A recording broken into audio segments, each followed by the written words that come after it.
Hello student, जय हिंद। मैं Satish Gupta, राजतलक IAS academy में आपका स्वागत है। और आज की बात करें तो कुछ टेक्निकल इश्यू की वजह से क्लास आपकी लाइव नहीं हो सकी, इसलिए ये क्लास को रिकॉर्डिंग के मोड में आपको उपलब्ध कराया जा रहा है। तो इस क्लास की बात करें तो जैसा कि मैंने आपको कमिटमेंट किया था कि अगर किसी दिन टेक्निकल इश्यू की वजह से अगर आपकी क्लास नहीं हो पाती है और लाइव क्लास नहीं ले पा रहा हूं, तो आपके लिए क्लास जरूर उपलब्ध कराई जाएगी। भले ही लाइव क्लास ना सही, लेकिन वीडियो के रूप में, रिकॉर्डिंग के रूप में आपको क्लास उपलब्ध कराई जाएगी। तो उसी क्रम को, जो हमारा क्रम पिछले लेक्चर में लाइव के रूप में चल रहा था, तो पिछले क्रम में हमने मध्य प्रदेश की महत्वपूर्ण ऐतिहासिक घटनाओं के बारे में, उसके बाद प्रमुख राजवंश के बारे में जाना। उसी क्रम को आगे बढ़ाते हुए कंटिन्यूटी करते हैं राजतलक आईएएस अकेडमी के प्लेटफॉर्म के माध्यम से मध्य प्रदेश के इतिहास में स्वतंत्रता आंदोलन में मध्य प्रदेश का योगदान। तो सबसे पहले तो आप लोगों से सॉरी कि कुछ टेक्निकल इश्यू की वजह से, नेट का बेहतर कनेक्टिविटी ना होने की वजह से, सर्वर डाउन होने की वजह से क्लास आपकी लाइव आज सुबह नहीं हो पाई। और इसलिए इस क्लास को मैं आपको रिकॉर्डिंग के रूप में उपलब्ध करा रहा हूं, तो इसको जरूर देखें। उसी का हिस्सा है ये। ठीक है, मैंने कहा है आपसे, जो कमिटमेंट किया है उसी कमिटमेंट को पूरा करने की एक तरीके से राजतलक आईएएस अकेडमी के माध्यम से कोशिश कि आपको अगर लाइव क्लास किसी वजह से उपलब्ध नहीं हो पा रही है, तो आपको रिकॉर्डिंग क्लास उपलब्ध कराई जाएगी। तो आज ही इसको अपलोड किया जाएगा, तो इसको जरूर देखें।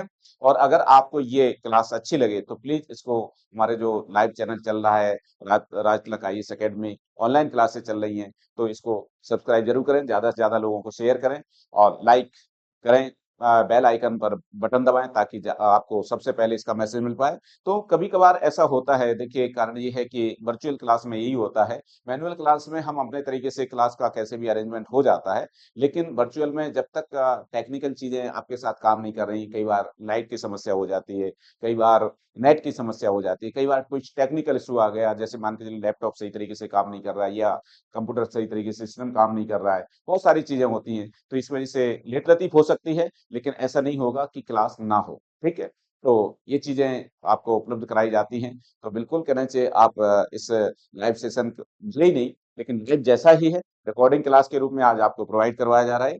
तो डिस्कस करते हैं सर मध्य प्रदेश का इतिहास, स्वतंत्रता आंदोलन में मध्य प्रदेश का योगदान। तो मध्य प्रदेश का महत्वपूर्ण योगदान रहा है। मध्य प्रदेश की भूमि ने ऐसे रणबांकुरों को उस समय पैदा किया, जिसने स्वतंत्रता के लिए कंधे से कंधा मिला करके अपना योगदान दिया है भारत के महान स्वतंत्रता संग्राम सेनानियों के साथ, और जरूरत पड़ी तो उन्होंने शहादत भी दी है। ठीक है, तो हमारे मध्य प्रदेश का महत्वपूर्ण योगदान रहा है स्वतंत्रता आंदोलन में। ये टॉपिक आपको एमपीपीएससी मेंस में भी है, प्री में भी है, दोनों दृष्टिकोण से आपको इसको समझाने की कोशिश है। और ये हमारा इस समय Madhya Pradesh PSC target batch 2026 चल रहा है। प्री और मेंस के दृष्टिकोण से आपको free of cost Madhya Pradesh का सामान्य अध्ययन उपलब्ध कराया जा रहा है। तो मैं सतीश गुप्ता अपने 20 वर्ष के अनुभव के साथ आपको डेली लाइव क्लास के रूप में लगभग पौने 9 बजे डेली जुड़ता हूं। लेकिन आज कुछ ऐसा इशू हुआ कि नेट की समस्या होने की वजह से आपको क्लास लाइव नहीं जा पाई, इसलिए ये क्लास आपको रिकॉर्डिंग मोड में आपको उपलब्ध कराई जा रही है, और आप इसको जरूर देखें। तो ये राजतलक आईएएस अकेडमी के, अगर आप चैनल पर जाएंगे यूट्यूब के माध्यम से, तो आपको ये वीडियो के रूप में आपको उपलब्ध होगा। तो जरूर इसको देखें, और अगर आप ये जानकारी बेहतर लगे तो इसको लाइक शेयर जरूर करें, सब्सक्राइब पर बटन दबाएं। ठीक है, तो चर्चा करते हैं। तो मध्य प्रदेश में स्वतंत्रता आंदोलन की, तो कुंवर चैन सिंह की बात करें तो कुंवर चैन सिंह हमारे मध्य प्रदेश के पहले स्वतंत्रता संग्राम सेनानी कहलाते हैं, जिन्होंने ब्रिटिश हुकूमत के सामने सबसे पहले विद्रोह किया। कुंवर चैन सिंह की बात करें तो कुंवर चैन सिंह मध्य प्रदेश के राजगढ़ जिले के अंतर्गत नरसिंहगढ़ है। नरसिंहगढ़ वही स्थान है जिसको प्राकृतिक सुंदरता के रूप में मध्य प्रदेश मालवा का कश्मीर कहा जाता है, मालवा का कश्मीर कहा जाता है। नरसिंहगढ़ बंजे अभ्यारण्य भी है, नरसिंहगढ़ में चिड़िया जलप्रपात भी है, वही क्षेत्र है। तो 1818 के समथिंग यहाँ के कुंवर चैन सिंह थे। और हुआ ये था कि भोपाल के नवाब नजर मोहम्मद खान ने अंग्रेजों से एक संधि कर ली थी, और अंग्रेजों ने इससे संधि की थी वो रायसन में, जिसको रायसन संधि के नाम से जाना जाता है। तो एक ब्रिटिश पॉलिटिकल एजेंट नियुक्त होने लगा था भोपाल के राज दरबार में, और उसके बगैर वो कुछ नहीं कर सकते थे।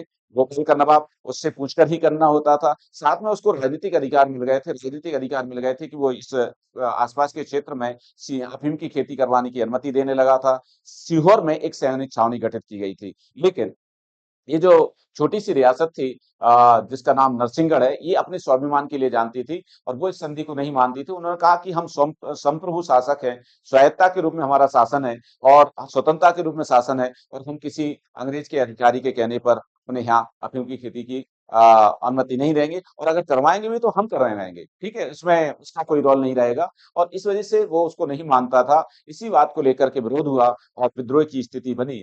तो घटनाक्रम ये मिलता है कि मध्य प्रदेश के नरसिंहगढ़ रियासत के राजकुमार 1824 में ब्रिटिश हुकूमत के विरुद्ध विद्रोह किया। क्यों किया इन्होंने विद्रोह?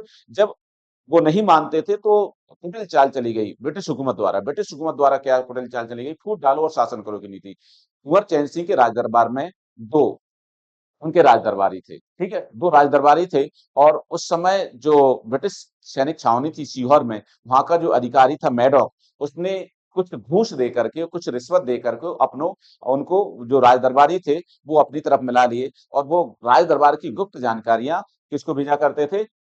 इसको भेजा करते थे, मेढक को भेजा करते थे, ठीक है। तो उनका नाम मिलता है रूपराम बोहरा और आनंद राम बख्शी। तो बोहरा और आनंद राम बख्शी, ये दो ऐसे विश्वासघाती थे जो रहते तो नरसिंहगढ़ की रियासत के राज दरबार में थे, लेकिन काम करते थे मेढक के लिए वहां की गुप्त जानकारियां उपलब्ध कराते थे।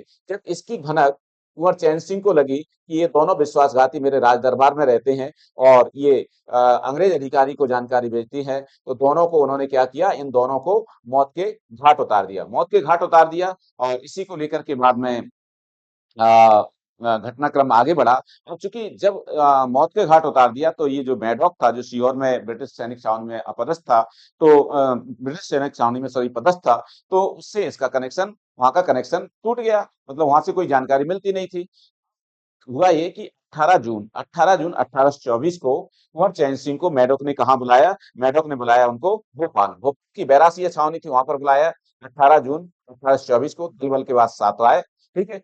मेडोक ने उनको धमकी दी कि आपके क्षेत्र में अफीम की खेती करवाने का अधिकार सिर्फ अंग्रेजों को है, ठीक है। और अगर आपने ये शर्त नहीं मानी, तो आपने जो दो लोगों की हत्या की है, रूपराम बोहरा और आनंद राम बख्शी की, इनका आप पर हत्या का केस चलाया जाएगा, और प्रकरण दर्ज करके हत्या का केस चलाया जाएगा, और आपको फांसी दी जाएगी। इस बात को लेकर के दोनों के बीच तीखी नोकझोंक हो गई, तीखी नोकझोंक हो गई। और तीखी नोकझोंक हो गई तो हुआ घटनाक्रम ये कि वो समझ गया, क्योंकि ये भी दल बल के साथ आए थे, कि यहाँ पर स्थिति मेरी कमजोर है। तो उसने कहा कि अच्छा ठीक है, इन सब बातों को छोड़ते हैं, अपनी शांति व्यवस्था करते हैं, और आप 24 जून 1824 को, मतलब आप सीहोर आओ, सीहोर बात करते हैं, ठीक है। सीहोर पहुंचे वो, सीहोर पहुंचे, ठीक है।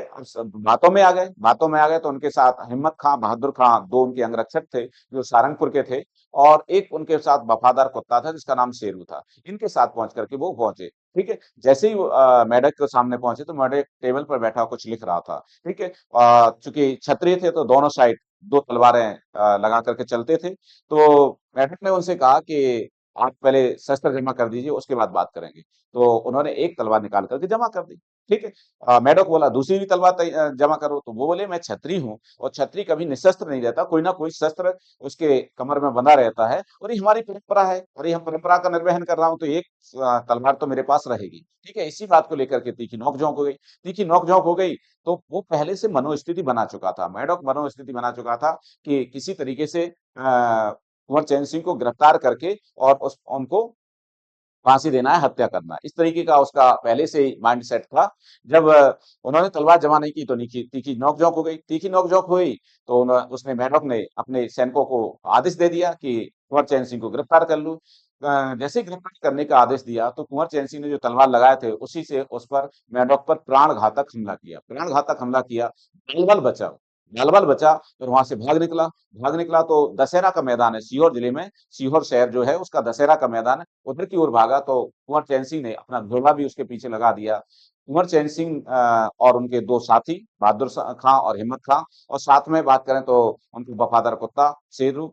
वहां पर 1000 सैनिकों की पूरी छावनी थी, और एक मुश्किल से 3 लोग और चौथा तो जानवर था, लेकिन उसने भी अपने मालिक के साथ वफादारी दिखाई, और जब तक जान रही जब तक लड़ी। तो कहते हैं कि जब ये कुंवर चैन सिंह ने मेढक पर हमला किया, ठीक है, वहां पर युद्ध लड़ रहे थे दशहरा के मैदान पर, तो जो उनका तलवार थी, तलवार ये तो बाल बाल बच गया, लेकिन तलवार टूट पड़ी, और तोप करेंसी धातु की थी, तो उसमें तलवार फंस गई, उसके दो टुकड़े हो गए, वो निकल ना सकी। इतने में जो एक अंग्रेज सैनिक था, उसने उनका सिर धड़ से अलग कर दिया था। तो बताते हैं कि उनका जो घोड़ा था, वो उनके धड़ को नरसिंहगढ़ लेकर के आया था। तो इस तरीके की शहादत हुई थी 24 जून 1824 को कुंवर चैन सिंह की सीहोर में, नरसिंहगढ़ के राजकुमार कुंवर चैन सिंह की शहादत हुई सीहोर में। और सीहोर में आप जो देख रहे हैं, ये इनका स्मारक बना हुआ है कुंवर चैन सिंह का, ठीक है। तो यहाँ पर जब भी उनका बलिदान दिवस आता है 24 जून को, तो हमारे मध्य प्रदेश शासन की जो पुलिस है, उनको तोपों से सलामी देती है, 21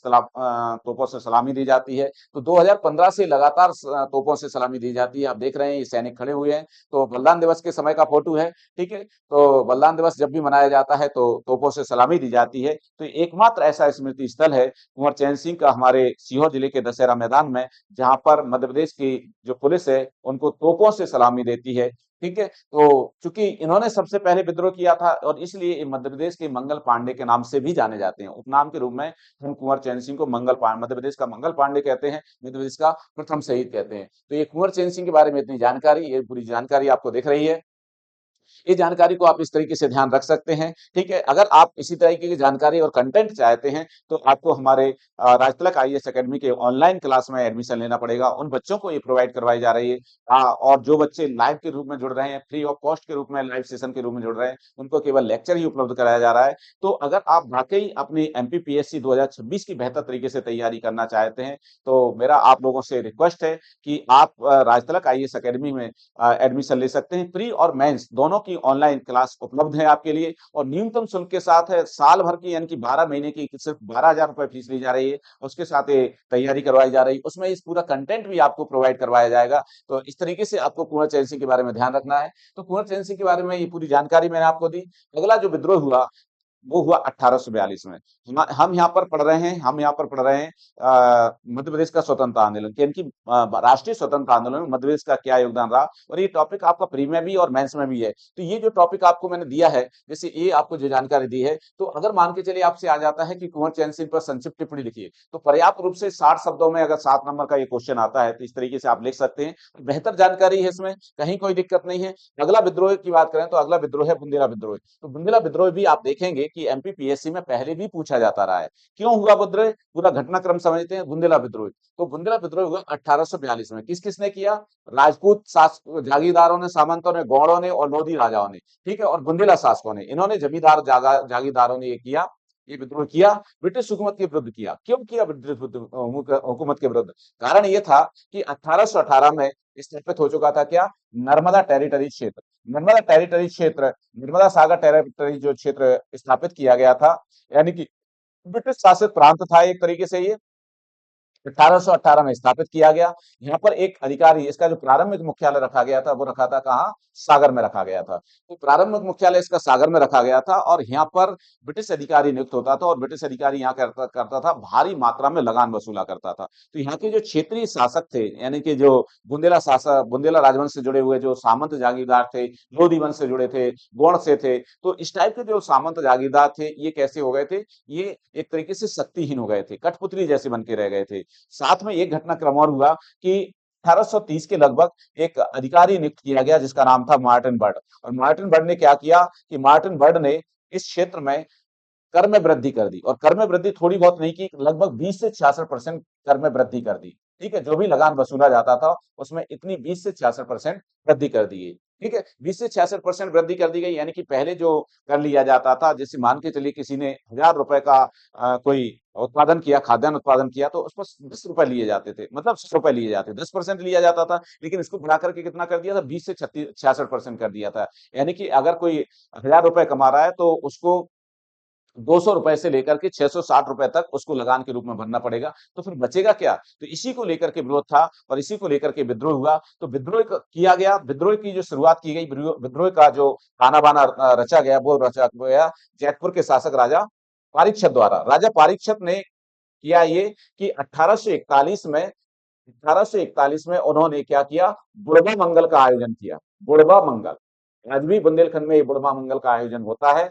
बुढ़वा मंगल की बात करें, तो ये भादौ महीने का जो, अगस्त के महीने का जो दूसरा वो होता है, दूसरा मंगलवार होता है, उसमें बुढ़वा मंगल मनाया जाता है। बुढ़वा मंगल मतलब हनुमान जी का कोई मंदिर, वहां पर विशाल भंडारे का आयोजन होता है। तो इसी तरीके का आयोजन किया जैतपुर के राजा पारीक्षत ने। जैतपुर के राजा पारीक्षत की बात करें, तो जैतपुर राजा छत्रसाल से जुड़ा हुआ। राजा छत्रसाल के पुत्र जैत सिंह ने इसको, जिसको जगत राम कहा जाता है, उसने जैतपुर नगर बसाया, वहां का ये शासक रहे। उन्हीं का वंशज थे राजा पारीक्षत, यानी कि राजा पारीक्षत का पूरा नाम क्या था? राजा पारीक्षत बुंदेला। तो राजा पारीक्षत बुंदेला पर भी आपको टू मार्कर माइंस में आ सकता है, कोई बड़ी बात नहीं है, तो आपको ध्यान रखना होगा। तो राजा पारीक्षत ने बुढ़वा मंगल का आयोजन किया, यानी कि हनुमान जी के मंदिर पर उन्होंने विशाल भंडारे का आयोजन किया। और आस पड़ोस के जितने भी, क्योंकि बुंदेलखंड की बात करें तो बुंदेलखंड केवल मध्य प्रदेश में नहीं आता, बुंदेलखंड का कुछ क्षेत्र उत्तर प्रदेश में भी आता है। तो ये उत्तर प्रदेश में पड़ता है, जैतपुर महोबा जिले के अंतर्गत पड़ता है उत्तर प्रदेश के, ठीक है। तो वहां पर इन्होंने आयोजन किया और आसपास के जितने भी बुंदेलखंड क्षेत्र के जितने भी गौड़ शासक, बुंदेला शासक, लोधी शासक, जो सामंत जागीरदार के रूप में थे, सभी को उन्होंने बुलाया और एक गुप्त मंत्रणा की कि हमें अपनी मातृभूमि से इन अंग्रेजों को खदेड़ना है और इसके लिए हमें संगठित होना होगा। और इसके लिए चुना गया कि आगामी समय में, यानी कि ये कब कराया गया था आयोजन? 1841 में। तो आगामी समय में, यानी कि अगले वर्ष जो दशहरा आएगा, तो दशहरा के दिन सभी एक साथ विद्रोह करेंगे अंग्रेजी हुकूमत के विरुद्ध और अपने अपने क्षेत्र में अंग्रेजी जो अधिकारी हैं उनको मार भगाएंगे। इस तरीके का डेट निश्चित किया गया कि दशहरा 1842 को हम सभी मिलकर के बुंदेला विद्रोह करेंगे, ठीक है। तो लगभग 15-20 रियासतों के जागीरों के इस तरीके के सामंत जागीरदार इकट्ठे हुए। इनमें एक जो जागीरदार था, जो चरखारी का था, चरखारी की बात करें तो ये भी उत्तर प्रदेश में पड़ता है, और चरखारी के राजा का नाम था राजा रतन सिंह। राजा रतन सिंह ये अंग्रेजों का बहुत बड़ा चापलूस था और ये अंग्रेजों से मिला हुआ था, तो इसकी जानकारी उसने अंग्रेजों को दे दी, ठीक है। कि इस तरीके का घटनाक्रम जैतपुर में आयोजित हुआ है और इसमें इस तरीके से संगठित हुए हैं। उस समय लॉर्ड एलनबरो गवर्नर जनरल था, उसका शासन था, ठीक है। बात करें तो एक घटनाक्रम और हुआ कि जिसके लिए डेट निर्धारित कब की गई थी कि दशहरा 1842 में होगा, लेकिन घटनाक्रम ये हुआ गया कि एक शासक थे जिनका नाम मिलता है, बात करें मधुकर साय, मधुकर साय शासक थे, ठीक है। तो मधुकर साय शासक थे, तो उन्होंने उनकी बात करें तो होली का समय था। होली के समय में नरहट के नरहट ये सागर रीजन में पड़ता है, तो नरहट के मधुकर साय, नरहट के मधुकर साय इसमें आगे के नीचे होगा उनका नाम, ठीक है। तो ये लिखा हुआ है नरहट के मधुकर साय। तो ये नरहट के मधुकर साय थे, इनसे शुरुआत होती है आंदोलन की। क्या आंदोलन की शुरुआत होती है? विद्रोह की शुरुआत होती है कि घटनाक्रम ये होता है कि नरहट के जागीरदार थे और होली का समय आता है। होली के समय बुंदेलखंड में राय लोकनृत्य का अपना एक लोकप्रियता है। तो ये राय लोकनृत्य के लिए बिरनी को बुलवाते हैं। अभी ये जो इनकी हवेली थी वहां पर नचवा रहे होते हैं। वहां पर ही संबंधित जो दरोगा, पुलिस थाना था, संबंधित दरोगा था, जो चाहता था कि दरोगा चाहता था कि थाने के सामने नाचे, ठीक है। तो यहाँ इनके यहाँ वो बिरनी नाच रही थी। कुछ पुलिस वाले गए और वहां से वो बिरनी को जबरदस्ती निगल लाए और अपने थाने के सामने उसको उठा लाया और थाने के सामने नचवाने लगे। इनको इसी को इन्होंने स्वाभिमान पर ले लिया और इन्होंने विद्रोह कर दिया। तो जो पुलिस थाने वाले थे उनको मारा पीटा गया, कुछ की हत्या कर दी गई। यहाँ से ही बुंदेला विद्रोह शुरू हो गया। बुंदेला विद्रोह शुरू हो गया, फिर धीरे धीरे और भी क्षेत्रों में फैला ये बुंदेला विद्रोह। तो बुंदेला विद्रोह कहाँ कहाँ फैला, किस किसने सहयोग दिया, ठीक है। तो जैतपुर के राजा पारीक्षत ने विद्रोह किया जैतपुर में। चंद्रपुर के मालगुजार जवाहर सिंह बुंदेला, सायगढ़ के शासक राजा बखतवली की बात करें तो इसमें इनकी भूमिका निगेटिव रही, क्योंकि इन्होंने जो एक शासक थे उनको गिरफ्तार भी करवा दिया था, ठीक है। गिरार के दीवान अजीत सिंह, हीरापुर के हृदय साय लोधी, तो हृदय साय लोधी को पकड़वाने में ये भगतवली ने योगदान दिया था। क्यों योगदान दिया था, किस तरीके का योगदान दिया था? मतलब उनको प्रलोभन दिया गया था भगतवली को कि आपका जो गड़ा कोटा वाला क्षेत्र वो हम वापस लौटा देंगे। इसी को शर्त पर उन्होंने इसको पकड़वाया था। आजीवन कारावास हुआ। मदनपुर के ढिल्लन साय ने इसमें सहयोग दिया था। तो इस तरीके से बानपुर के राजा मर्दन सिंह, ठीक है, सूरतला के ठाकुर रणजोत सिंह बुंदेला, नरहट के मधुकर साय, झींझन के दीवान देशपत बुंदेला, चिरगांव के जागीरदार राव बसंत सिंह और बानपुर के ठाकुर मर्दन सिंह। कहा जाता है बानपुर के ठाकुर मर्दन सिंह ने पता बता दिया था मधुकर साय का। मधुकर साय को और इनके भाई को गिरफ्तार कर लिया गया था। मधुकर साय को फांसी दी गई है। इसका परिणाम निकला, वो ये निकला कि मधुकर साय को फांसी दी गई इसमें, इस विद्रोह में, क्योंकि इनको गिरफ्तार कर लिया था ब्रिटिश सेना ने।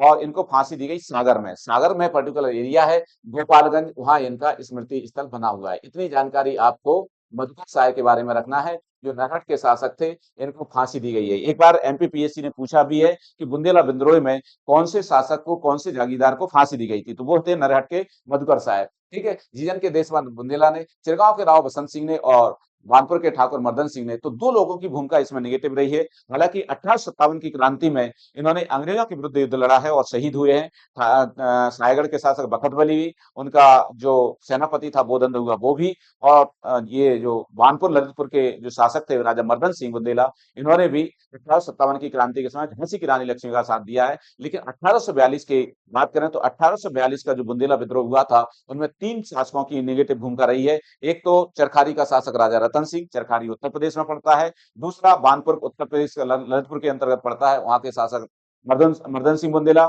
और तीसरे राजा बखतबली। इनकी भूमिका 1842 के बुंदेला विद्रोह में नेगेटिव रही है। ठीक है, तो बुंदेला विद्रोह चरकारी के राजा रतन सिंह की अंग्रेज परिस्थिति के कारण यह विद्रोह असफल हुआ। बुंदेला विद्रोह को दबाने के लिए कौन कौन से ब्रिटिश अधिकारियों ने दबाया? तो कैप्टन ब्राउन, ब्रिगेडियर टॉम्स, ठीक है, और कैप्टन हैमिल्टन, इन्होंने बुंदेला विद्रोह को दबा दिया था। British governor general Allen Brown के शासनकाल में ये हुआ था। परिणाम क्या हुआ? तो परिणाम ये हुआ था कि बाद में जो कर वृद्धि की गई थी उसको फिर 10 से 20% ही कर दिया था, कि 10 से 20% से ज्यादा नहीं वसूला जाएगा कर। एक तो ये हुआ था। दूसरा, सागर नर्मदा टेरिटरीज का जो मुख्यालय था वो सागर था, में उसको विस्थापित करके स्थानांतरित करके कहाँ कर दिया था? जबलपुर कर दिया था। तो इतनी जानकारी आपको बुंदेला विद्रोह के बारे में ध्यान रखना है। तो बुंदेला विद्रोह आपके लिए इंपॉर्टेंट है, यहाँ से क्वेश्चन निकल करके आपको पूछा जा सकता है। तो इतनी जानकारी इसके बारे में आपको ध्यान रखना है, ऐसे क्वेश्चन आपसे पूछे जा सकते हैं। तो ये बात करें कि 1857 की क्रांति के समय विद्रोह हमारे मध्य प्रदेश में जब 1857 की क्रांति हुई देश में, तो उस समय हमारे मध्य प्रदेश के न केवल आम जनता ने बल्कि यहाँ के प्रमुख स्वतंत्रता संग्राम सेनानियों, उस समय के क्रांतिकारियों ने महत्वपूर्ण योगदान दिया है और जरूरत पड़ने पर अपनी शहादत दी है, जिसमें न केवल महान क्रांतिकारी बल्कि आदिवासी क्रांतिकारी नेताओं का भी महत्वपूर्ण योगदान रहा है। ठीक है, तो बात करें 1857 की क्रांति के समय का विद्रोह, तो हमारे मध्य प्रदेश में 1857 की क्रांति की शुरुआत कहाँ से हुई? 10 मई 1857 को मेरठ से उठी थी ये, और इसका प्रभाव मध्य प्रदेश में भी दिखाई दिया। तो मध्य प्रदेश में 3 जून 1857 को नीमच की छावनी में सबसे पहले ये विद्रोह हुआ। उसके बाद ग्वालियर की मुरार छावनी में भड़का 14 जून को, ठीक है। फिर शिवपुरी में 17 से 20 जून के बीच, फिर 27-28 जून में मऊ की छावनी में, ठीक है, और फिर ये इंदौर में भड़का है। इस तरीके से हमारे मध्य प्रदेश में इसका प्रभाव रहा 1857 की क्रांति का। ब्रिटिश कर्नल सीबी सॉबर्स ने उदयपुर के राजपूत सैनिकों की सहायता से नीमच का विद्रोह को दबा दिया था और नीमच के किले और छावनी पर अधिकार कर लिया था।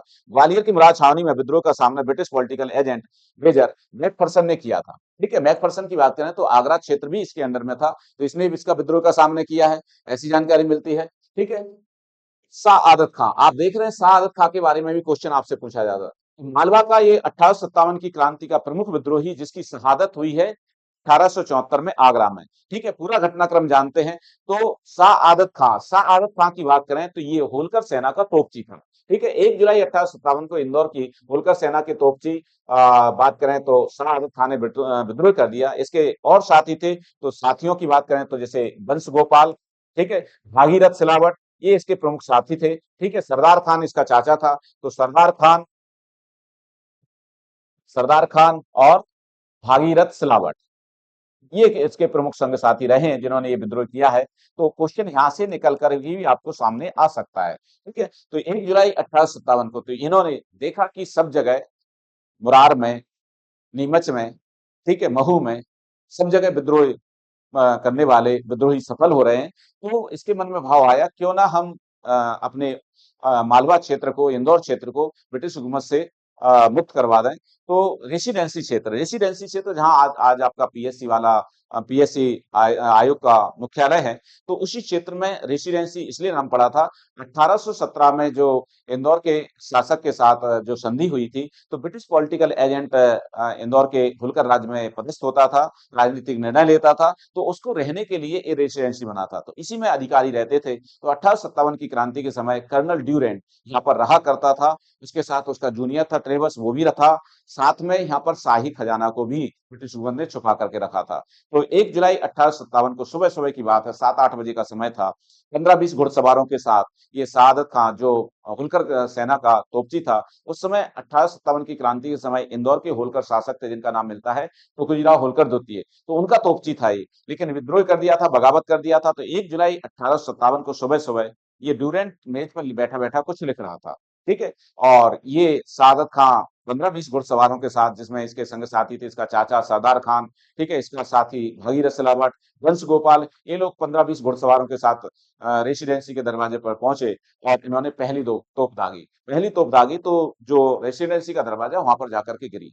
गिरी, एकदम से कोलाहल हुआ, धमाका हुआ। धमाका हुआ तो उसकी जो सीढ़ियां थी रेसिडेंसी की, उस पर सीढ़ियों पर चढ़ करके ड्यूरन ने देखने की कोशिश की कि आखिर हुआ क्या। ठीक है, वो कुछ समझ पाता उससे पहले ही दूसरी तोप दागी गई। दूसरी तोप दागी गई तो उसमें वो तोप इसको एकदम से ड्यूरन के पास गिरी और उसमें उसका कान और आधा जबड़ा उड़ गया, सन्न हो गया। और ऐसे जो ब्रिटिश अधिकारी होते थे, बड़े चालाक होते थे, वो समझ गया कि मामला गड़बड़ है और वो गुप्त रास्ते से सीहोर की ओर भाग गया। यहाँ उसका जो जूनियर था ट्रेवर्स, उसने मोर्चे को संभालने की कोशिश की, लेकिन असफल रहा और संघर्ष हुआ। तीन तोपें इन विद्रोहियों द्वारा दागी गई और उसमें लगभग 29 लोग हताहत हुए और बाद में कुछ रेजिडेंट जो अंग्रेज रेजिडेंट थे मारे गए। और उसके बाद बात करें तो उसके बाद शाही खजाना जो यहाँ पर छुपा हुआ था ब्रिटिश हुकूमत का, वो इनके अंडर में आ गया। और इस तरीके से 3 दिन तक तो वो यहाँ पर रहे। उसके बाद उनको लगा कि यहाँ पर सीहोर से सैनिक आ सकते हैं, तो यहाँ से जाना ही उपयुक्त होगा। तो रथ गाड़ियों पर लाद करके शाही खजाने को और ग्वालियर की ओर निकले। ग्वालियर की ओर निकले, उनको उम्मीद थी कि ग्वालियर का सिंधिया शासक जयाजीराव सिंधिया उनका सहयोग करेगा, लेकिन उसने सहयोग नहीं किया। मजबूरीवश इन लोगों को आगरा की ओर पलायन करना पड़ा। आगरा की ओर पलायन करना पड़ा, फिर जैसा कि आप जानते हैं 1857-58 में जनरल ह्यूरे ने विद्रोह को हमारे मालवा और ग्वालियर क्षेत्र में दबा दिया था। 18 जून 1857 को ग्वालियर में झांसी की रानी लक्ष्मीबाई की शहादत भी हो गई थी। तो फिर ये सादत खां और इसके जो संग साथी थे, जो भरतपुर, आगरा, झालावाड़ ये क्षेत्र था, उसी क्षेत्र में विद्रोह करते रहे। तो तरीके से क्रांतिकारी गतिविधियों का संचालन करते रहे। 1874 में झालावाड़ के जंगलों से एक विश्वासघाती के कारण सादत खां को गिरफ्तार कर लिया गया। विद्रोह का मुकदमा चलाया गया और 1874 में उसको आगरा में फांसी दी गई। तो इस तरीके का शहादत हुई है ये सादत खां की। ये पूरी जानकारी इसमें लिखी हुई है। अगर आप ये जानकारी चाहते हैं तो आपको ऑनलाइन राजतिलक आईएएस एकेडमी में एडमिशन लेना पड़ेगा। तो ये पूरी जानकारी आपको उपलब्ध कराई गई है। तो इस तरीके से कंटेंट भी आपको उपलब्ध होगा। तो ये मैंने आपको बताया किसके बारे में, ये बताया मैंने आपको सादत खां के बारे में। आगे बात करते हैं राजा बख्तावर सिंह। तो राजा बख्तावर सिंह आप देखेंगे, ये मध्य प्रदेश के पहले शासक हैं जिनको 1857 की क्रांति में फांसी हुई है राजा के रूप में। तो मध्य प्रदेश के पहले शासक जिनको राजा होते हुए भी फांसी दी गई। तो 1857 की क्रांति में इन्होंने विद्रोह किया था। तो राजा बख्तावर सिंह मालवा के धार जिले की छोटी सी रियासत थी अमजेरा, वहां के शासक रहे। 1857 की क्रांति के समय अमजेरा के शासक राजा बख्तावर सिंह ने अंग्रेजों के विरुद्ध विद्रोह करके भोपावर की छावनी पर, भोपावर की बात करें तो ये धार जबुआ क्षेत्र में पाई जाती, उस पर हमला कर दिया था। 2 जुलाई 1857 को अमजेरा का वकील चिमन राम व्यास जो भोपाल में पदस्थ था, ने अंग्रेजों के विरुद्ध विद्रोह कर दिया और आया अमजेरा। अमजेरा आकर के उसने जो वहां के सेनापति थे अमजेरा के, गुलाब राय और मोहनलाल, इनसे मिला। वो सैन्य टुकड़ी लेकर के भोपाल आ गया और कैप्टन हचिंसन सहित ब्रिटिश अधिकारियों को मार भगाया। शाही खजाने को भी लूटा, अमजेरा ले गया। ब्रिटिश हुकूमत के शाही खजाने को वापस मांगने पर अमजेरा के राजा मुकर गए। उन्होंने कहा कि मुझे नहीं पता कहाँ ले गए ये लोग और मेरी बातों की अवहेलना करके इन्होंने आक्रमण किया है, विद्रोह किया है, मुझे नहीं पता। ठीक है, अंत में ब्रिटिश सेना ने अमजेरा और लालगढ़ के किले पर हमले कर दिया। ठीक है, राजा बख्तावर सिंह और उनके साथी कुछ समय तक तो लालगढ़ के जंगल में छुपे रहे, किंतु एक विश्वासघाती के कारण 11 नवंबर 1857 को गिरफ्तार कर लिया गया। 10 फरवरी 1857 को इंदौर में राजा बख्तावर सिंह को फांसी दी गई। इंदौर में जो एमटीएच कंपाउंड है, वहां पर इनको फांसी दी गई थी। तो एमटीएच कंपाउंड के पास ये फांसी दी गई थी, ध्यान रखना।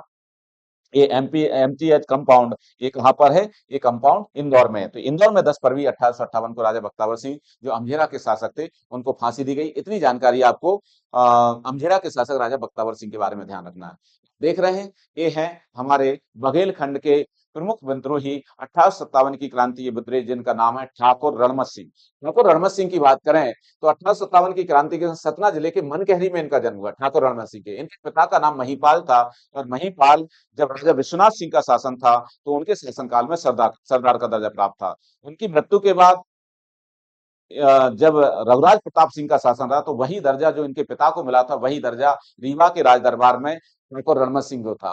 ठाकुर रणमत सिंह को था। तो उस समय ब्रिटिश हुकूमत ने जो सतना जिले के अंतर्गत नागौद है, वहां पर ब्रिटिश छावनी छावनी गठित कर रखी थी और वहां का जो अधिकारी था उसका नाम मिलता है ओसवाल।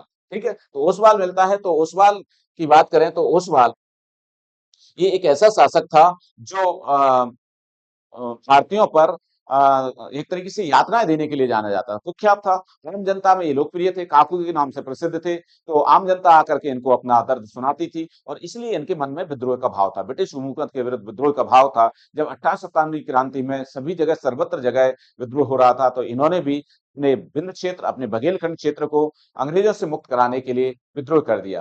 तो इस तरीके से विद्रोह किया। तो ठाकुर रणजीत सिंह को आम जनता काकू कहती थी। ठाकुर रणजीत सिंह ने अंग्रेजों के विरुद्ध विद्रोह करती है नागौद सतना जिले में ब्रिटिश छावनी पर हमला कर दिया।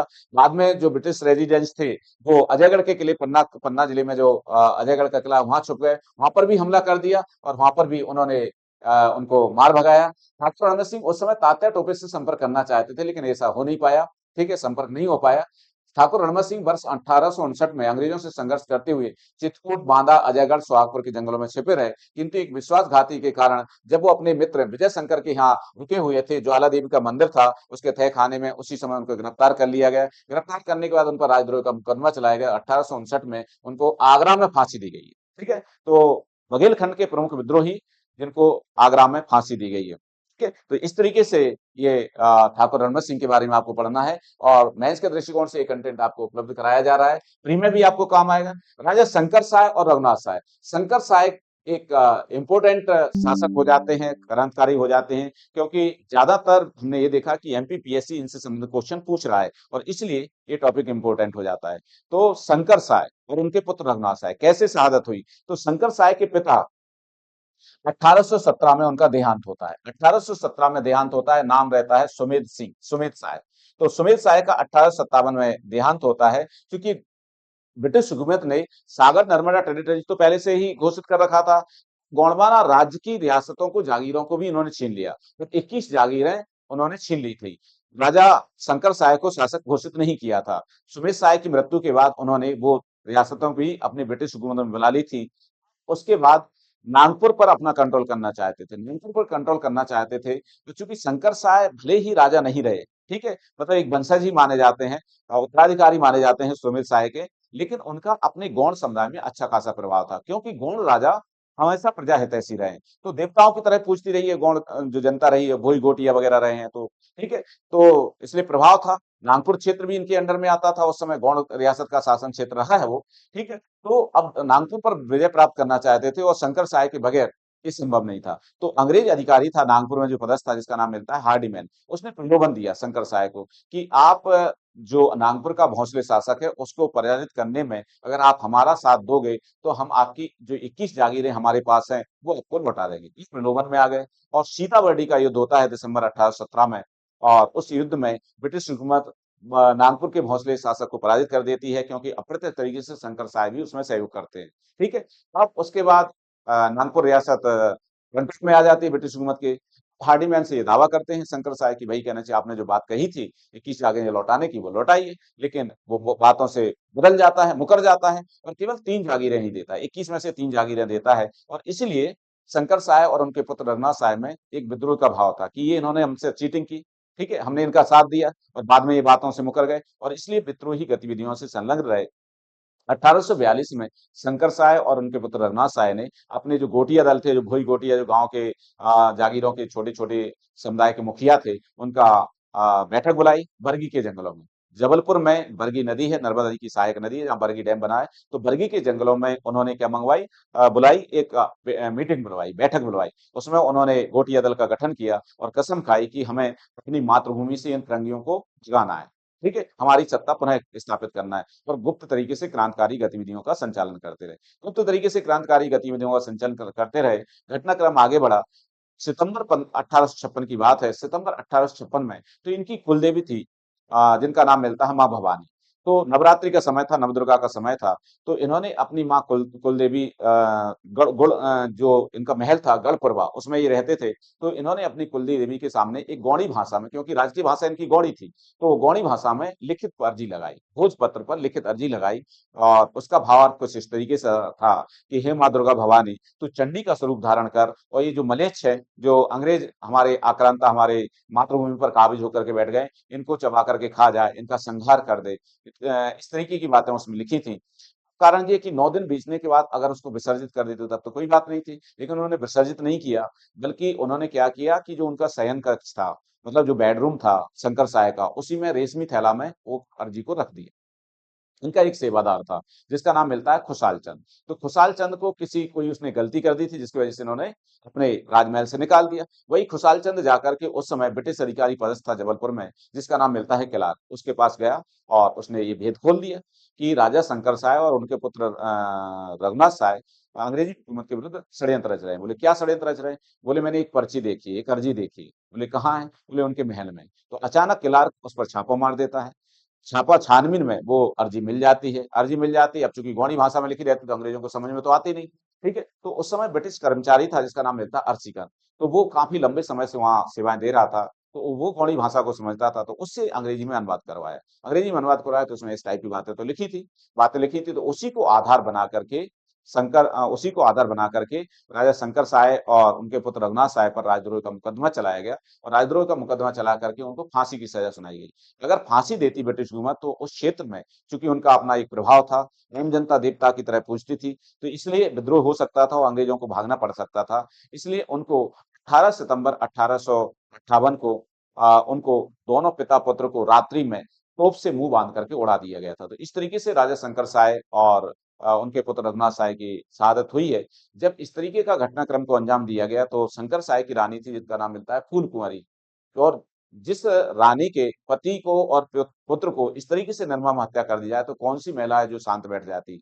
तो फूल कुंवरी ने गोटिया समुदाय को, जो गौड़ समुदाय का दल था, उसको संगठित किया और अंग्रेजी सेना से प्रत्यक्ष युद्ध लड़ा और वीरगति को प्राप्त हुई। तो ये शंकर साय और रघुनाथ साय और फूल कुंवर की बारे में जानकारी है। तो ये जानकारी आपको प्री और मेंस दोनों में आएगी। ये राजा शंकर साय का चित्र, ये उनके पुत्र कुंवर साय का चित्र, रघुनाथ साय का चित्र, और इनकी बात करें कि इन दोनों का जो स्मृति स्थल है वो जबलपुर जिले में बना हुआ है। तो इतनी जानकारी आपको शंकर साय और रघुनाथ साय के बारे में ध्यान रखना है। इस तरीके की जानकारी आपको ध्यान रखना है। तो 1857 की क्रांति के हमारे मध्य प्रदेश के वो महान क्रांतिकारी, वो रणबांकुरे, जिन्होंने अपनी मातृभूमि की रक्षा हेतु अपनी मातृभूमि को अंग्रेजों से स्वतंत्र कराने के लिए विद्रोह किया और शहादत दी। प्रयास असफल रहा, लेकिन उन्होंने एक राष्ट्रीय भावना, एक देश प्रेम की भावना, एकता अखंडता की भावना को जरूर जागृत किया, जिसका परिणति ये रहा कि आगामी समय में जो स्वतंत्रता संग्राम हुआ उसी के कारण हम 1947 में 15 अगस्त 1947 को स्वतंत्रता प्राप्त कर पाए। तो आज हमने मध्य प्रदेश के प्रमुख ऐसे महान क्रांतिकारियों के बारे में डिस्कस किया, जो आपके लिए ना केवल प्री के लिए बल्कि मेंस के दृष्टिकोण से इम्पोर्टेंट है। उम्मीद करता हूँ ये आपको वीडियो पसंद आया होगा, और अगर पसंद आया है तो प्लीज आप लोगों से रिक्वेस्ट है कि राजतिलक आईएएस एकेडमी के इस चैनल को सब्सक्राइब कीजिए, ज्यादा से ज्यादा लोगों को शेयर कीजिए, लाइक कीजिए, बेल आइकन पर बटन दबाइए। सुबह 8:45 मैं सतीश गुप्ता आपको इसी तरीके की जानकारी लेकर के मध्य प्रदेश के संदर्भ में आता हूं, जो आपको न केवल एमपीपीएससी में लाभदायक होगी, आगामी समय में आने वाली एमपीएसआई के लिए भी लाभदायक रहेगी, और व्यापम एग्जाम में भी काफी लाभदायक रहेगी। इसके अलावा एमपीपीएससी बहुत सारे और एग्जाम भी ले देता रहता है, जिसमें मध्य प्रदेश का अच्छा खासा वेटेज है, मध्य प्रदेश सिलेबस में शामिल है मध्य प्रदेश के टॉपिक। जैसे उदाहरण के तौर पर बात करें, अभी फूड सेफ्टी ऑफिसर की एग्जाम होना है, उसके लिए भी ये वीडियो आपके लिए हेल्पफुल रहेगा। इसी तरीके से असिस्टेंट प्रोफेसर की एग्जाम आती रहती है, असिस्टेंट डायरेक्टर की एग्जाम होती रहती है, और भी बहुत सारी एग्जाम पीएससी सेकंड ग्रेड के अधिकारियों की भर्ती के लिए लेता रहता है। तो उसमें मध्य प्रदेश का सभी जगह एक सिलेबस के रूप में टॉपिक जुड़ा हुआ है। तो इसको देखें, और अगर ये जानकारी आपको पसंद आई है तो प्लीज इसको लाइक करें, शेयर करें, सब्सक्राइब करें। अगर आप हमारे इस यूट्यूब चैनल पर राजतिलक आईएएस एकेडमी के इस लाइव सेशन पर पहली बार जुड़े हैं तो सब्सक्राइब जरूर करें, ताकि मुझे प्रेरणा मिल सके और मैं इसी तरीके के बेहतर से बेहतर वीडियो बना सकूं। जहां तक राजतिलक आईएएस एकेडमी के बारे में थोड़ा सा संक्षिप्त में आपको जानकारी दे दूं, तो ये इंदौर के खंडवा नाका क्षेत्र में 21 से कृष्णोदय नगर के रूप में स्थापित है। तो यहाँ पर आकर के आप एमपीपीएससी के लिए ऑनलाइन क्लास में एडमिशन ले सकते हैं, जो हमारी जारी है, ठीक है, उसमें एडमिशन ले सकते हैं। और न्यूनतम फीस रखी गई है 12,000 रुपए पर ईयर के हिसाब से फीस रखी गई है, यानी कि 12,000 में आपको प्री और मेंस दोनों के दृष्टिकोण से तैयारी करवाई जाएगी। इसी तरीके से ऑफलाइन भी हमारे पास एक्सपर्ट की टीम आपको ऑफलाइन भी क्लास उपलब्ध करा रही है। शाम के समय ऐसे बच्चे जो लाइब्रेरी में बैठ के तैयारी करते हैं या सेल्फ स्टडी तैयारी करते हैं, उनके लिए मेंटरशिप प्रोग्राम लेकर के आए। 5 से 7 आप हमारे साथ जुड़िए, और टॉपिक वाइज आपसे प्रीलिम्स के 30 से 40 कॉलेज क्वेश्चन डेली पूछे जाएंगे, साथ में लगभग 100 नंबर का मेंस का कंटेंट आपको पूछा जाएगा, जिसमें आपसे 2 मार्कर पूछे जाएंगे, 7 मार्कर पूछे जाएंगे और 10 मार्कर के रूप में क्वेश्चन पूछे जाएंगे। कॉपी को प्रैक्टिस करके मतलब आपको जो क्वेश्चन दिए जा रहे हैं उनको सबमिट कर दिए, दूसरे दिन आपको चेक करके और रिमार्क होकर के मिल जाएगा। ये भी हमारा प्रोग्राम है। 1 सितंबर से एक और प्रोग्राम लेकर के आ रहे हैं हम राजतिलक आईएएस अकेडमी के माध्यम से, और वो प्रोग्राम है एमपीपीएससी प्री टारगेट बैच 2026 के दृष्टिकोण से। उसमें कोशिश ये है, हमने 8,000 रुपए फीस रखी है। सुबह से लेकर के शाम तक लगभग 8 से 10 घंटे की आपको क्लास और आपको प्रैक्टिस सेशन उपलब्ध कराया जाएगा। और उसमें ये है कि अगर आपका सिलेक्शन नहीं हो रहा है, तो आपका कहना चाहिए फीस वापस कर दी जाएगी। लेकिन उसके साथ टर्म एंड कंडीशन ये है कि आपको 70% आपका स्कोर होना चाहिए वीकली, और साथ में 90% आपका अटेंडेंस होना चाहिए, क्योंकि आपकी डेली अटेंडेंस होगी और ये ऑफलाइन क्लास के रूप में उपलब्ध कराया जाएगा। और इसके लिए सीटें केवल 40 निर्धारित की गई हैं। केवल 40 बच्चों का एडमिशन लिया जाएगा, उसके बाद एडमिशन इसमें नहीं लिया जाएगा। तो इस तरीके का भी प्लान लेकर के आ रहे हैं। तो अगर हमारा ये राजतिलक आईएएस के एकेडमी के माध्यम से आपको ये सेशन पसंद आया, तो प्लीज लाइक करें, शेयर करें, ज्यादा से ज्यादा लोगों को इसको शेयर करें ताकि उनको भी लाभ हो सके। तो आज के लिए इतना ही। जय हिंद। एक्चुअली क्लास ये लाइव ही होती है, लेकिन आज क्लास के लिए इंटरनेट का सर्वर डाउन था, तो इसलिए क्लास व्यवस्थित हो नहीं पा रही थी, और इसलिए इसको आपको रिकॉर्डेड वीडियो के रूप में उपलब्ध करा रहा हूँ। जल्दी ही इसको अपलोड कर दिया जाएगा, तो प्लीज इसको जरूर देखें और अपने नॉलेज को बढ़ाएं। मध्य प्रदेश के स्वतंत्रता आंदोलन से संबंधित क्वेश्चन प्री और मेंस में आते हैं, आपको एसआई में भी आते हैं, और भी एग्जाम में आते हैं, तो प्लीज इसको जरूर देखें। उम्मीद करता हूँ आपको ये वीडियो पसंद आएगा। तो आज के लिए इतना ही, बाकी और डिस्कस हम आगामी लेक्चर में करेंगे। जय हिंद, जय भारत।